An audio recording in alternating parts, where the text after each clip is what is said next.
амбициите за настоящия сезон по-големи ли са от предишния? Да, изключително съм щастлив, че тази година започва изключително добре за нас. Предстои ни участие в националния рали шампионат, който тази година ще бъде изключително интересен и бих казал изключително труден. Щастлив съм, тъй като зад гърба си вече имам нов отбор, казва се Global Rally Team. Нашето партньорство с Global датира от много време, от 2008 година, но сега решихме да разширим активността и да създадем цял отбор. Изключително съм щастлив от този факт. Като подготовка отбора не е спирал своята подготовка през цялата година, дори през паузата, която имаше до момента. Предстоят ни много трудни състезания и, разбира се, един спектакъл се надявам да предложим на нашите фенове. Ти каза, че се стремиш към първото място. Кой е основният ти конкурент и разкажи нещо повече за автомобила?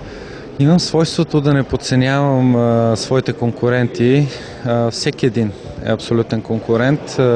Нашата борба ще бъде насочена към всеки един от тях.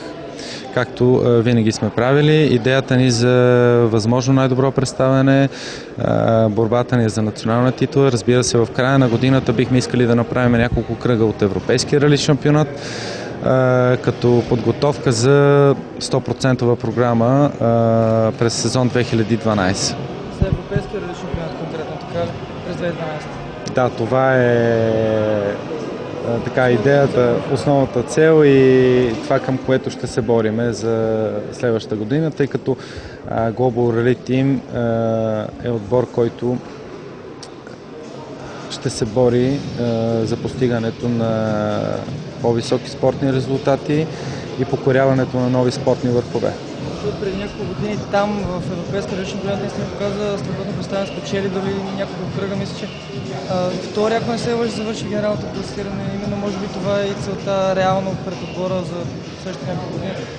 Да, разбира се, имахме преди години доста добър сезон. За съжаление, тогава се получи парадокс. Като водачи след петия кръг трябваше да напуснем този шампионат. Това, което не се е случило до сега в неговата история.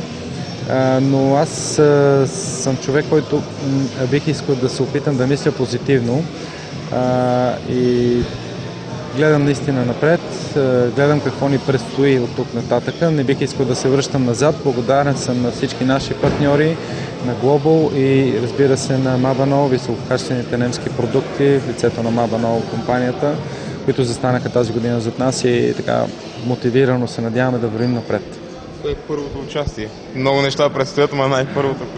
Първото участие е Рали Траянови врати с център Панагюрище, което ще бъде на 14-15 май. Да разкажеш нещо повече за автомобила. Какви са му предимствата? Автомобила е Peugeot 207 Super 2000 от клас Super 2000. Това са автомобили, които са създадени преди около 4 години.